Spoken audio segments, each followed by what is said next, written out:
Good morning. Today on Spotlight, a look at mental health and how we as a region are addressing it. Meet the new president and CEO of the Detroit-Wayne Mental Health Authority, Willie Brooks. And later, Monroe, Michigan Mayor Robert Clark and Southeast Michigan Council of Government Executive Director Kathleen Lamaco take us inside their 50th anniversary exhibit at the Detroit Historical Museum. It's Sunday, March the 25th. I'm Chuck Stokes, and this is Spotlight from theCUBE. Tell us a little bit about that move and a little bit about yourself. Well, I've been in healthcare and human services for the last 30 plus years, either in healthcare or mental health care. So this is something that I love to do.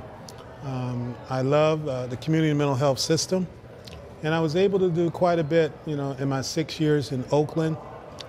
They're in a very good spot, but I believe that the key to the state is Detroit-Wayne.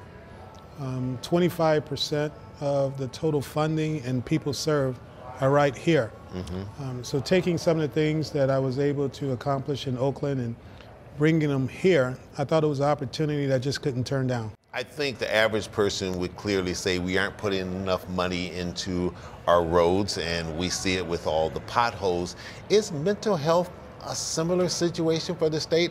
Are we putting enough dollars on what is clearly an issue, because we keep seeing news reports and incidents all over the country, not just in our own backyard? Right.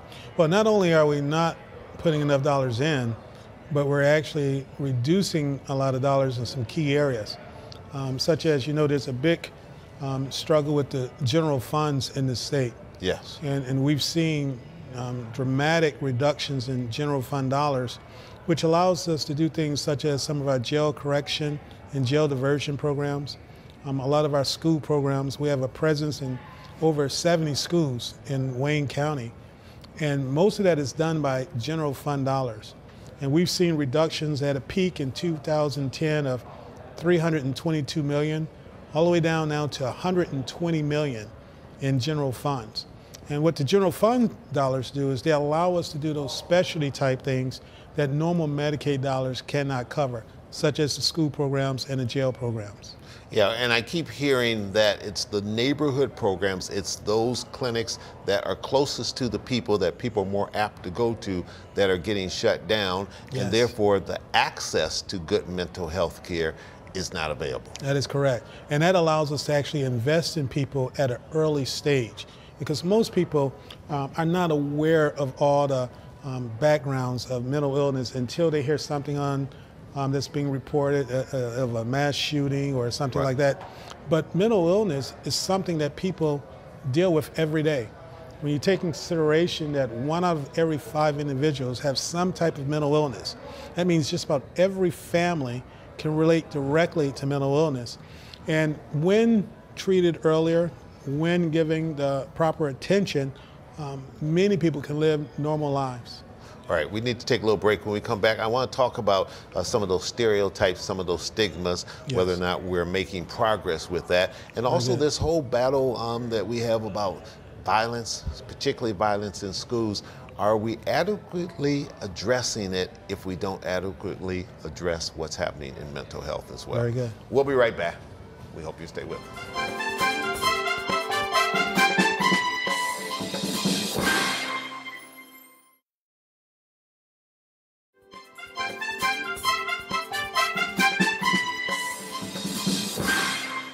Is the stigma of mental health, is that getting better? It is getting better. However, it is not moving at a fast enough pace as it should be. Many families are actually getting involved with promoting more awareness. Now, the ideal situation is, we know that 1 out of every 5 individuals have some type of mental illness, and most people who are involved in it is because they have a loved one that they can directly connect to. The ideal situation is to have people connected, even if they don't have someone directly attached to the situation. So it's a huge awareness as far as the need and the issues that we face on a regular basis. When we see a situation like we recently saw in Florida, and we've seen them all over the country, and thankfully we haven't had a major one right in our own backyard, but it could happen at any time, any place. Now the political debate begins. Yes, you know, what are we going to do about guns? Are we going to let teachers be able to carry guns in schools? All of these things. A lot of debate going on, but are we not having the same level of debate in terms of what maybe is the root cause of what happens all the time? Right, and I believe that people with mental illness are definitely giving unfair shake when it comes to violence. People with mental illness are more apt to be impacted by violence or to be taken advantage of than the average citizen. And when you look at the percentage of people with mental illness that's actually involved with those types of activities, it's roughly around 4% of all of the different violent acts that are out there that actually impact someone with mental illness. So for some reason, whenever you have someone with a mental illness that's involved with a crime, society looks at it differently. Whereas the other 90% of the crimes that occur with people with no mental illness, for some reason that is acceptable. That is a part of the stigma that is associated with mental illness. So, Mr. Brooks, how do we address that? How do you, as the president and CEO of Detroit Wayne Mental Health Authority, how do you address it? Do you have to go to Lansing? Do you have to go to various other political bodies and lobby and fight and educate them in a term-limited situation where sometimes the politician is there only a couple terms and they're out? Right, and that is so true, because years ago we had advocates who were in roles for years who truly understood the situation. Now, as you mentioned, with term limits, it is a tremendous effort to continuously educate those people who are in power and who can make these key decisions on the background of mental illness and being aware of it. Some of our biggest advocates are those individuals, again, that have family members who they can directly relate to. And so we use that as an asset to try and educate others. What's your major goal? My major goal is basically two things: inclusion and choice. The people that we serve that have mental illness, we want to make sure that they are included in society. History have shown us that by excluding them and having segregation, how it always works out to their disadvantage. And we also want to make sure that they have choice. We don't want other individuals making decisions for them. That is what we all live for, to be included in society and then have the ability to make choices of our own. That is my goal. That's the #1 motto that I use throughout my career in community mental health, is making sure that individual serves are included and that they have choice like every other citizen. You're over a board that from time to time has found itself in a little bit of controversy, a little bit of debate. Do you see that board changing much on your watch, and are there key changes that you'd like to make? Are you comfortable with the board that you have now? Is it too big, too small? Well, I'm very comfortable with the board. My goal is to make sure that the stories that go out, the news go out, is about the wonderful things that we're doing at Detroit Wayne, and to keep the focus on people. And unfortunately, you know, board issues, management issues have taken a lot of the time as far as awareness, whereas there's hundreds of good things that we do on a regular basis. I heard Warren Evans not too long ago say that the number of beds they're putting in there, he's comfortable with, because he doesn't want too many beds, because he'd rather have people out of jail than in jail. As they build this and fit it into the city, are those conversations that you'll be having with them, giving them advice from a mental health standpoint of how to address it? Because we know that there are a tremendous number of people that go into our penal system as direct result of whatever issue they may be dealing with. It's not just the humane factor of it, which in my opinion should be the driving force, but when people look at the amount of money that we spend and readily is spent to incarcerate someone versus to actually use the money to give them some of the treatments and items that they need to have successful lives, it's much more cheaper and it's much more humane.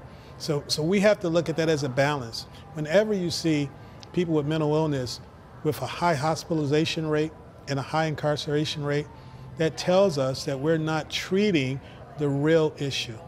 Citizens need to speak out more on this issue. Yes, they do. And the louder they get, maybe the more reaction they get from their elected representatives. Right. And things like what we're doing now is very helpful because it brings about awareness and it makes people really understand what the true issues are. All right. Willie Brooks, good meeting you. You too, sir. Good luck. Thank you. As president and CEO of that organization. And it's a big topic, so I'm sure we'll be getting you on the show in the future to address it as we need to from time to time. Thank you. All right, thank you. And when Spotlight returns, we'll sit down with Mayor Robert Clark of Monroe.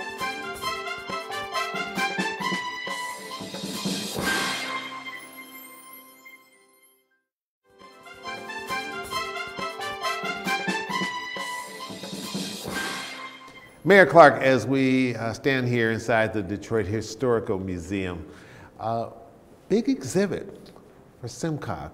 Why? Well, it's a great exhibit, first off, and it's our 50th anniversary for Southeast Michigan Council of Governments. SEMCOG is a regional governance for all of our local partners to come together, whether it be county, township, cities, to share ideas about how to manage local government and have good policies. Yeah. We'd be in trouble without SEMCOG, wouldn't we? Sure would. You think back 50 years ago, and really it was a bold step by many of leaders years ago to realize that if we collectively, how much better Southeast Michigan could be because of SEMCOG. And some of those early meetings and transformed into SEMCOG, and here we are 50 years later, 50 years, one region. You're chair. You also are the mayor of Monroe. That's correct. Do you get a little tired sometimes with people always talking about Wayne, Oakland, and Macomb, but yet you're a key part of it? I look at that and think, Wayne, Oakland, Macomb really have a center part of the SEMCOG region. But I always say it's the counties that surround that region that also makes SEMCOG go round. Because if it's just the center core region, then it's not Southeast Michigan. It's more of a metropolitan location. But from St. Clair to Monroe, to Washington and Livingston, as we surround the three in the center, that's what makes SEMCOG great. Looking at it from Monroe's point of view, looking sort of back at the region, your assessment of where we are right now, and are you optimistic about where this region is headed and where we are? Because it's really regions competing against regions now, more so than cities versus cities. Right, and I think that's what SEMCOG brought together long ago and is real strong today, with a large number of members, that we think about it regionally. We try to set policy and set even a legislative platform that we share with our state legislators and our federal legislators, that Southeast Michigan collectively is much stronger. I look at it from Monroe and being, I say, the gateway to the state of Michigan, and we're proud of that as people enter the SEMCOG region from out of state. But I also think about that in St. Clair County when those coming from the Canadian side of the border come into our region. As we walk around this exhibit, people will quickly notice that there's a baseball theme to it, along with your wall of leaders. Why? Well, we think about our legacy in 50 years ago. Of course, 50 years ago was the 1968 Tigers, and even if you were here, or weren't here, I should say, the story is great, and it really was a revitalization for the city of Detroit, but it was also the whole region. And I think that the connectivity is there because good partners, combine together to make good outcomes. And I think the Tigers were that story, and I think SEMCOG's that story. All right, well, let's hope that in 2018 we have a repeat on the diamond of what happened in 1968. Mayor, for lack of a better term, this would be what, your SEMCOG Wall of Fame? You could call it that. I call it kind of the who's who of local government here in Southeast Michigan that has regional planning concepts. It's a legacy wall, but it's also a current wall. In all of these, obviously there's a baseball theme to it. Looks like baseball cards that go along with the 68 theme. But all of these are past chairmen and chairwomen of participants SEMCOG? and chairpersons as well, but it's regional ambassadors. There's members that were mayors previously. Of course, Dennis Archer is here, and other members of our community. Marianne Mahaffey's on the wall, Conrad Mallett. I mean, Richard Austin's name here is one of our regional ambassadors from way back. But it's yet our people that are on here that may not be recognizable. Look up at John up here, LaBelle, and he's one of the longest serving commissioners. Right. Yet he served his county well. He was Livingston County. Yes, and we also served SEMCOG well. So before we go though, Chuck, I wanted to say, because we went with the theme with the baseball card, because of course we talked about the 1968 Tigers, and I do have a baseball card. Oh, you got your own baseball card. It has my stats on the back, and I wanted to sign it and say thank you for being here today. Well, thank you. This is an honor. Sharing SEMCOG's story. All right, very good. I'll put it with some of my other sports memorabilia. Oh, that'd be wonderful. Thank you. All right, Mayor, thank you so much. Thank you, Chuck. Next on Spotlight, Kathleen Lamaco, Executive Director of SEMCOG.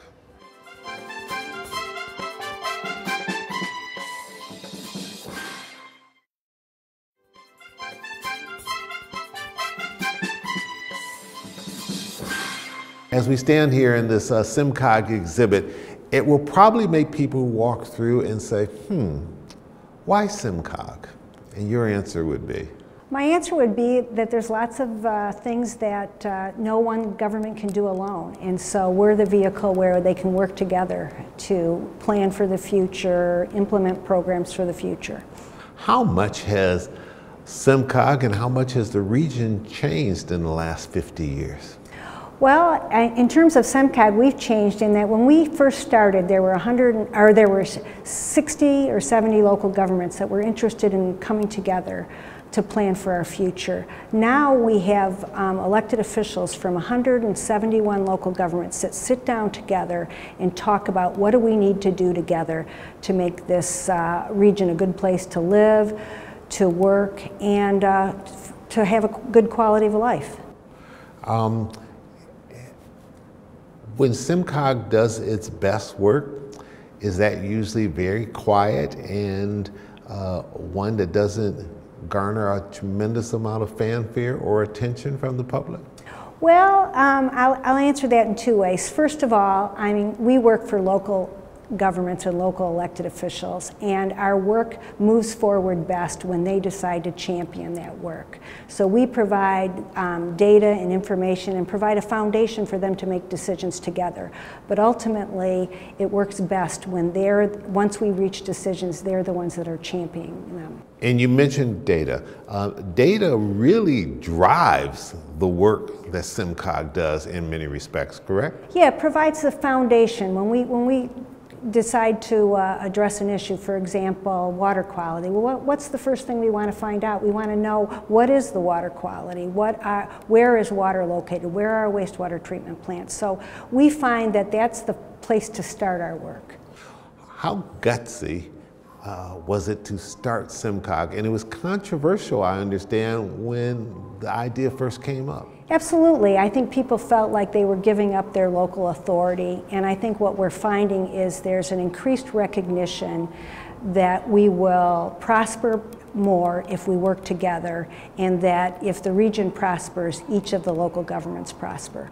A lot of people would advocate and say maybe we ought to have much more of regional governments and less of these small independent cities and governing bodies, and the dollars would go a lot further.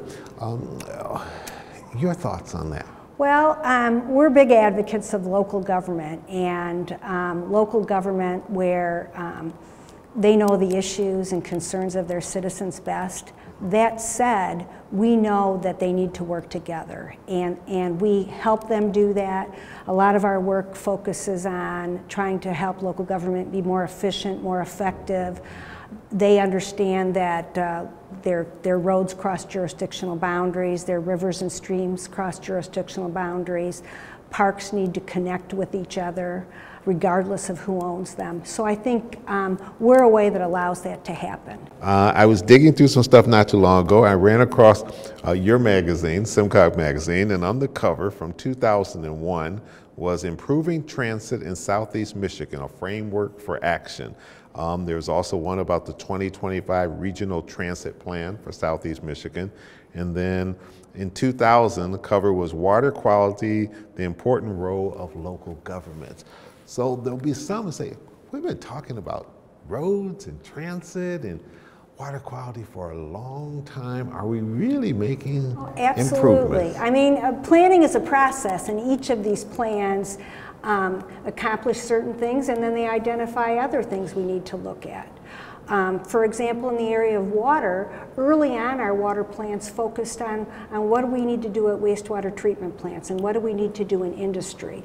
Then it moved to what do we need to do with how we use our land and what flows off the land. And most recently, our water plans are focusing on how can we take advantage of water resources in terms of driving our economy and driving recreation and quality of life. The other thing that's evolved is it's not only addressing the role of local governments in these areas, but the role of the general citizens and residents of our region, that we all have a role to play in cleaning up the water, what we do on our property, maintaining our cars so that they don't leak onto the roadways. You have made this exhibit interactive. So Kathleen, this is one of the interactive exhibits, correct? Correct. All right, what is this? Well, this is a map of local sites around the region, and we're asking people to name the facility and identify where it is. And for example, here's a facility, the zoo. So look at number 11 and we can pick it up and it will tell us where it is on the map. Very good. And how many of these are? About 18? There are 18, and they are located, as you can see from the map on the wall, all over the region. And what we want to reinforce is that there's interesting places everywhere in Southeast Michigan, and we want to encourage our visitors to take the opportunity to see these sites in our region. Make it a learning experience. Absolutely. Yeah, because more often than not, people are from one particular area. They know that area pretty well, but they may not have ventured into another section of the region. Right, there's interesting places all over, and we want to be a region of different kinds of places because that will make us more attractive. Okay. Last question, what do you hope to see 50 years from now? Well, I hope to see a more educated region. I think one of the keys to the region's prosperity is attracting a broader range of business and industry, and we're hearing more and more that what drives industry and business location is talent. So I'm hoping that we'll be a more educated region, and we're spending some time right now focusing on how we can make the region's education and workforce systems better. Our special thanks to Willie Brooks and the executives over at SEMCOG. I'm Chuck Stokes. We'll be back next week with more newsmakers in the spotlight. From theCUBE, have a great week.